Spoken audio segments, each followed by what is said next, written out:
Hello बच्चों, कैसे हो? सब बढ़िया। तो आज हम आपके लिए एक नया टॉपिक लेकर आए हैं जिसका नाम है विलायकन तथा विलायकन ऊर्जा। और एक नया टॉपिक पढ़ेंगे फायांस नियम। तो शुरू करें? चलो ठीक है। तो सबसे पहले हम टॉपिक लेते हैं विलायकन तथा विलायकन ऊर्जा।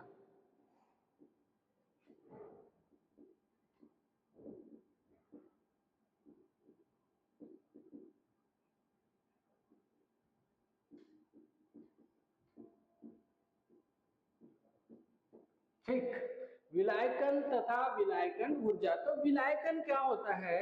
हम जानते हैं कोई भी आयनिक यौगिक जो होता है उसको यदि हम किसी ध्रुवीय विलायक में विलय करते हैं तब वह उस ध्रुवीय विलायक में घुल जाता है।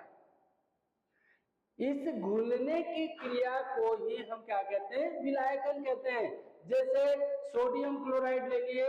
सोडियम क्लोराइड को यदि मान लो हम ध्रुवीय विलायक जैसे जल में घोलते हैं तो जल में घोलने पर जल का जो OH ऋण आयन होता है सोडियम क्लोराइड के सोडियम धन आयन के साथ तथा जल का हाइड्रोजन आयन जो होता है सोडियम क्लोराइड के Cl ऋण आयन के साथ में क्या बना लेता है? बंध बना लेता है या उसके चारों ओर घिर जाता है और घिर करके क्या हो जाता है? उसमें विलय हो जाता है।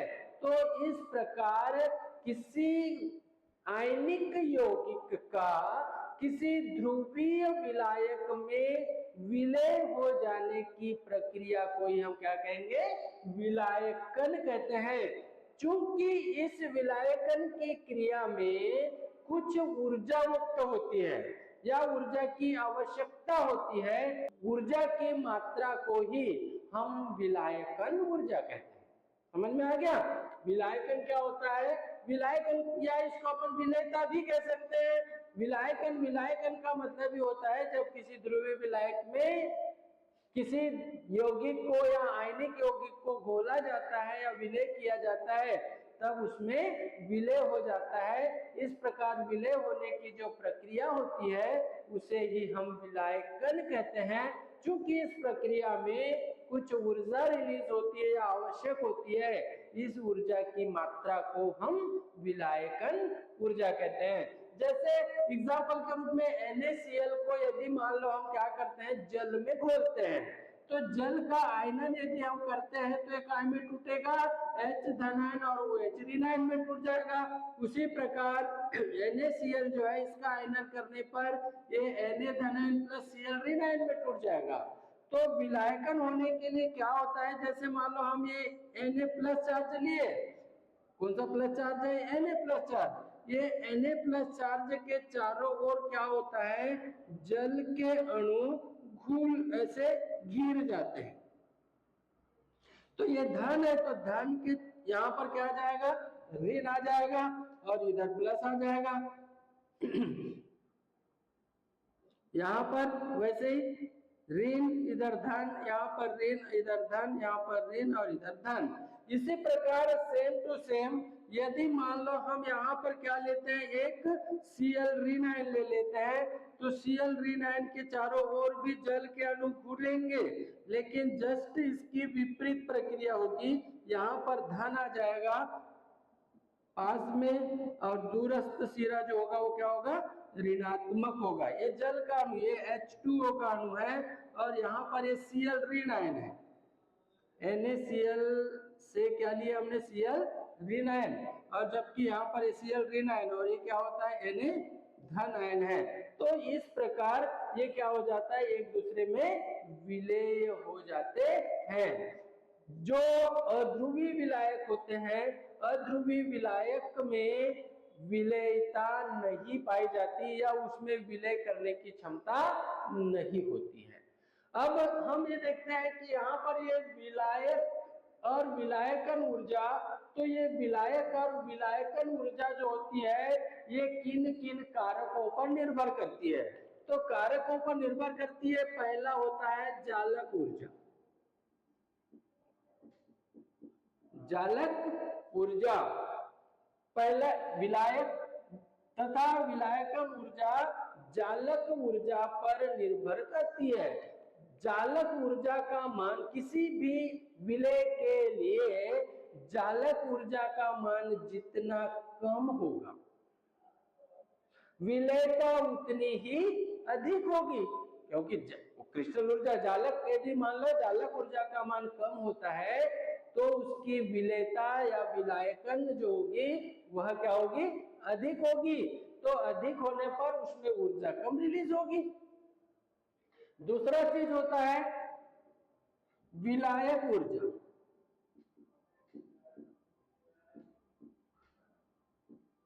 किसी विलय के लिए विलायक ऊर्जा का मान जितना अधिक होगा उसकी विलयता उतनी ही अधिक होगी। विलायक ऊर्जा का मान अधिक होने पर किसी ध्रुवीय विलायक की विलयता जो होती है वह उतनी ही अधिक होती है।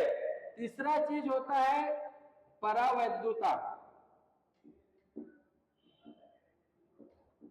परावैद्युतांक परावैद्युतांक क्या होता है? विद्युतीय गुण के विपरीत होता है। परा मतलब अलग, विद्युतीय गुण के जस्ट अपोजिट होगा या विपरीत होगा। तो यदि मान लो आकर्षण बल कम हो जाएगा तो आकर्षण बल कम होना ही क्या कहलाता है? परावैद्युत। यदि मान लो किसी भी विलय पदार्थ के को यदि किसी विलायक में घोला जाता है तब विलायक और विलय के अणुओं के मध्य आकर्षण बल कम हो जाना क्या कहलाएगा? परावैद्युतांक कहलाता है। और यदि परावैद्युतांक का मान कम होता है तो विलयता बढ़ेगी और परावैद्युतांक का मान अधिक होने पर विलयता जो होती है वह क्या हो जाएगी? घट जाएगी। इसी प्रकार तीसरा चीज इसमें होता है ध्रुवणता। चौथा पॉइंट ध्रुवणता। ध्रुवणता मतलब हम जानते हैं कि जो ध्रुवीय विलायक होते हैं, ध्रुवणता का मतलब दो अलग अलग आयनों में विन्यासित होना। तो अगर कोई विलायक ध्रुवीय है या विलय ध्रुवीय है तो यहाँ चूंकि विलायक की ध्रुवणता की बात कर रहे हैं हम, यदि कोई विलायक ध्रुवीय विलायक है तो ध्रुवीय विलायक होने पर उसमें आयनिक यौगिक आसानी से विलय हो जाता है। और यदि किसी यौगिक की ध्रुवणता का मान जितना अधिक होगा उसकी विलयता भी उतनी ही अधिक होगी। एक और टॉपिक होता है इसमें प्रभावित करने वाला, आयनिक त्रिज्या। आयनिक त्रिज्या, ये आयनिक त्रिज्या हम जानते हैं कि आयन की त्रिज्या जितनी छोटी होगी वह विपरीत विलायक से विपरीत आवेश को उतना ही अधिक प्रबलता से आकर्षित करेगा। तो आकर्षित करने पर उसकी विलयता बढ़ जाएगी। तो आयनिक त्रिज्या छोटी होने पर विलयता अधिक होगी, जबकि आयनिक त्रिज्या जैसे जैसे बढ़ेगी उनकी विलयता का भी मान क्या होगा? कम होते जाएगा। तो इस प्रकार क्या होता है? ये विलायकन और विलायकन ऊर्जा को प्रभावित करने वाले कारक होते हैं। अब हम नया टॉपिक पर, अब नया टॉपिक है हमारे पास में फायांस नियम।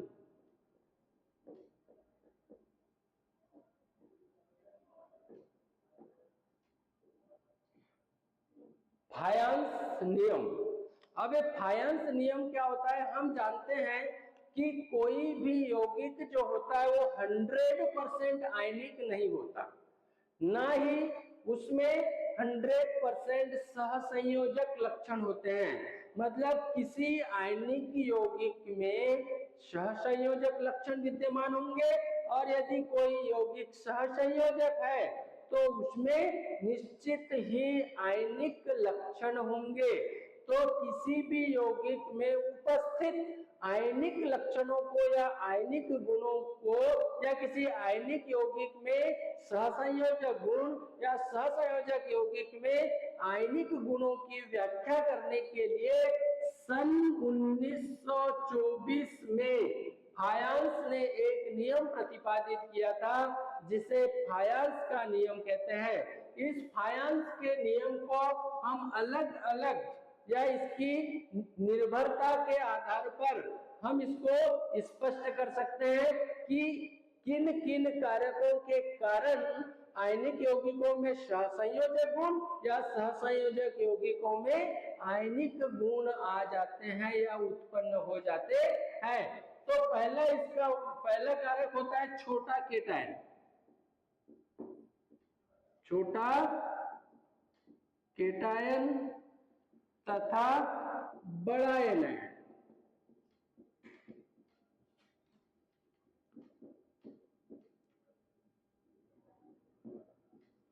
बड़ा एनायन। छोटा केटायन, केटायन मतलब एनायन, एनायन मतलब ऋणायन। यदि केटायन का आकार छोटा है, यदि केटायन का आकार छोटा है तो केटायन का आकार छोटा होने पर उनमें आकर्षण क्षमता जो होती है वह अधिक होती है, यानी किसी दूसरे ऋणात्मक परमाणु को अपनी ओर प्रबलता से आकर्षित करेगा, मतलब उसमें ध्रुवित कर देता है। अगर केटायन का आकार छोटा होता है तो एनायन को ध्रुवित करने की क्षमता जो होती है उसकी उतनी ही क्या होगी, अधिक होगी, और ध्रुवणता बढ़ने के कारण उस आयनिक यौगिक में सहसंयोजक लक्षण भी क्या हो जाएंगे, बढ़ जाएंगे। ठीक है, जैसे यदि मान लो हम Li लेते हैं और इसी के आगे Na लेते हैं, NaCl लिए और LiCl लिए, दोनों में ऋण विद्युतीय परमाणु समान है, लेकिन लिथियम है और यहाँ पर क्या सोडियम है। सोडियम केटायन का आकार जो होता है लिथियम केटायन के अपेक्षा बड़ा होता है, तो लिथियम क्लोराइड की ध्रुवणता जो होती है वह सोडियम क्लोराइड की ध्रुवणता से क्या होगी, अधिक होगी, तो इसमें सहसंयोजक लक्षण भी उतने ही अधिक होंगे। दूसरा, इसी प्रकार बड़ा एनायन ले लेते हैं। बड़ा एनायन का मतलब क्या हुआ है, जैसे मान लो मैं Li या एक NaCl लेता हूं और एक लेता हूं NaI, यहां पर Na समान है, इन दोनों इसका आकार समान है, लेकिन Cl का आकार छोटा है और आयोडीन का आकार बड़ा है। तो आयोडीन का आकार बड़ा होने के कारण ये NaI जो है इसमें ध्रुवणता का मान बढ़ जाएगा, और ध्रुवणता का मान बढ़ने के कारण इसमें सहसंयोजक लक्षण में भी क्या हो जाएगी, वृद्धि हो जाएगी। तो इस प्रकार केटायन का आकार छोटा होने से या एनायन का आकार बड़ा होने से ध्रुवणता का मान बढ़ता है और उसमें सहसंयोजक लक्षण उत्पन्न हो जाते हैं। दूसरा चीज यहाँ पर होता है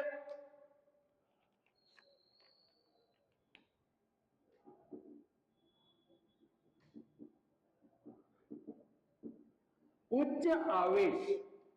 उच्च आवेश, उच्च आवेश मतलब यदि किसी केटायन पर आवेश की मात्रा अगर अधिक होती है तो उसमें ध्रुवण क्षमता का मान भी बढ़ जाता है। परिणाम स्वरूप ऐसे यौगिकों में सहसंयोजक लक्षण का मान भी बढ़ जाता है या सहसंयोजक लक्षणों में वृद्धि हो जाती है। कैसे उच्च आवेश मतलब, जैसे कि एग्जांपल के रूप में मैंने यहाँ पर Na लिया, Na पर आवेश कितना है, 1 है। उसी प्रकार यहाँ पर मैं लिया Mg पर आवेश कितना है, 2 है। एक ले लेते हैं Al, एल्यूमिनियम पर आवेश कितना है, 3 है। और ये तीनों यौगिक यदि मान लो Cl के साथ में जुड़ते हैं, ये जुड़ने वाला ऋण आयन समान है, लेकिन यहाँ पर आवेश में वृद्धि हो रही है, सोडियम पर आवेश कम है, एल्यूमिनियम पर आवेश अधिक है, तो इनकी ध्रुवणीय क्षमता का जो क्रम होगा वो ऐसा होगा, मतलब Na कम होगा किससे, Mg से, Mg कम होगा किससे, एल्यूमिनियम से, तो ये इनके ध्रुवण क्षमता का कम क्रम होगा। तो आयनिक लक्षण जो होगा वो एल्यूमिनियम क्लोराइड में अधिक होगा, किसकी अपेक्षा, सोडियम क्लोराइड की अपेक्षा। तो इस प्रकार यदि मान लो किसी केटायन पर आवेश की मात्रा में वृद्धि हो जाती है तो उसमें ध्रुवण क्षमता बढ़ जाती है, परिणाम स्वरूप सहसंयोजक लक्षणों का मान भी बढ़ जाता है। इसके विपरीत भी अगर लेते हैं, यदि मान लो हम इसके विपरीत क्या लेते हैं, यहाँ पर Na को समान रख दो और इधर हम चेंज कर देते हैं, जैसे मान लो Na एक Cl लिए, Cl पर माइनस चार्ज है, O ले लिए, O पर डबल माइनस है, N ले लिए, N पर ट्रिपल माइनस है। अगर मान लो ये NaCl बनाता है या Na2O बनाता है, N32 Na3N2 बनाता है, तो इसकी ध्रुवण क्षमता का मान इसकी ध्रुवण क्षमता से अधिक होगा, क्योंकि यहाँ पर एनायन पर आवेश की मात्रा अधिक है। तो केटायन हो या एनायन हो, यदि आवेश की मात्रा बढ़ जाती है तो आवेश की मात्रा बढ़ने पर ध्रुवणता का मान बढ़ जाता है, परिणाम स्वरूप उसमें सहसंयोजक लक्षण उत्पन्न हो जाते हैं।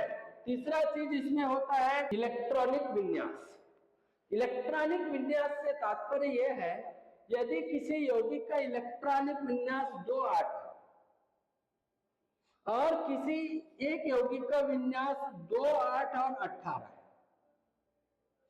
इसमें 2 कक्षा है और इसमें 3 कक्षा है, इस पर परिरक्षण प्रभाव का मान जो होता है इसकी अपेक्षा, यानी 2-8 वाले यौगिक पर हमको मालूम है इलेक्ट्रॉनिक विन्यास इसका अंतिम कोश का S और P होगा, जबकि इसका SP और D होगा।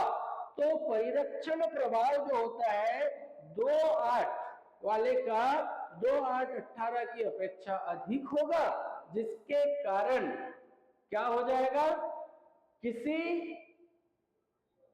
अणु में यहाँ पर इसमें जो ध्रुवणता जो होगी वो अधिक हो जाएगी, परिणाम स्वरूप इस यौगिक में 2-8 वाले यौगिक में सहसंयोजक लक्षण जो होते हैं 2-8-18 वाले यौगिक की अपेक्षा क्या हो जाएंगे, अधिक हो जाएंगे। तो इसी प्रकार और एक टॉपिक अपन इसमें ले सकते हैं, चौथा टॉपिक वो है आयनन विभव। आयनन विभव, अब ये आयनन विभव जो होता है, आयनित करने की क्षमता, आयनन ऊर्जा भी बोलते हैं, आयनन ऊर्जा या आयनन विभव। तो आयनन विभव जो होता है जस्ट उसके त्रिज्या के व्युत्क्रमानुपाती होता है, जबकि उसके ध्रुवणीयता के समानुपाती होता है ना, तो या विलयता के समानुपाती होता है। तो यदि मान लो क्या होता है, किसी केटायन के लिए आयनन विभव का मान, या केटायन और एनायन के लिए किसी यौगिक के लिए आयनन विभव का मान जितना अधिक होगा उसकी ध्रुवणीयता का मान भी उतना अधिक होगा, परिणाम स्वरूप उस यौगिक या उस आयनिक यौगिक में सहसंयोजक लक्षणों में क्या हो जाएगी, वृद्धि हो जाएगी। इस प्रकार इन 4 टॉपिकों के आधार पर हम फायंस नियम को स्पष्ट कर सकते हैं। ठीक है, अब इसका उपयोग क्या होता है, तो मैंने इसको पहले ही बता दिया है, उपयोग आ गया या अनुप्रयोग आ गया। तो फायंस नियम की सहायता से किसी आयनिक यौगिक में सहसंयोजक यौगिक की क्या कर सकते हैं, हम गुणों की व्याख्या कर सकते हैं। दूसरी चीज, किसी यौगिक में उसके आवेश का निर्धारण कर सकते हैं। तीसरी चीज, आयनन विभव को निर्धारित कर सकते हैं। तो इस प्रकार फायंस नियम ये परीक्षा की दृष्टि से बहुत ही इंपॉर्टेंट और मोस्ट इम्पोर्टेंट टॉपिक है। यदि आपको अभी ये दोनों टॉपिक विलायकन तथा विलायकन ऊर्जा तथा फायंस नियम में किसी भी प्रकार का डाउट होता है तो आप कमेंट बॉक्स में मुझसे शेयर कर सकते हैं। मैं प्रयास करूंगा कि आपका जो डाउट है वो डाउट क्लियर हो जाए। ठीक है, थैंक यू।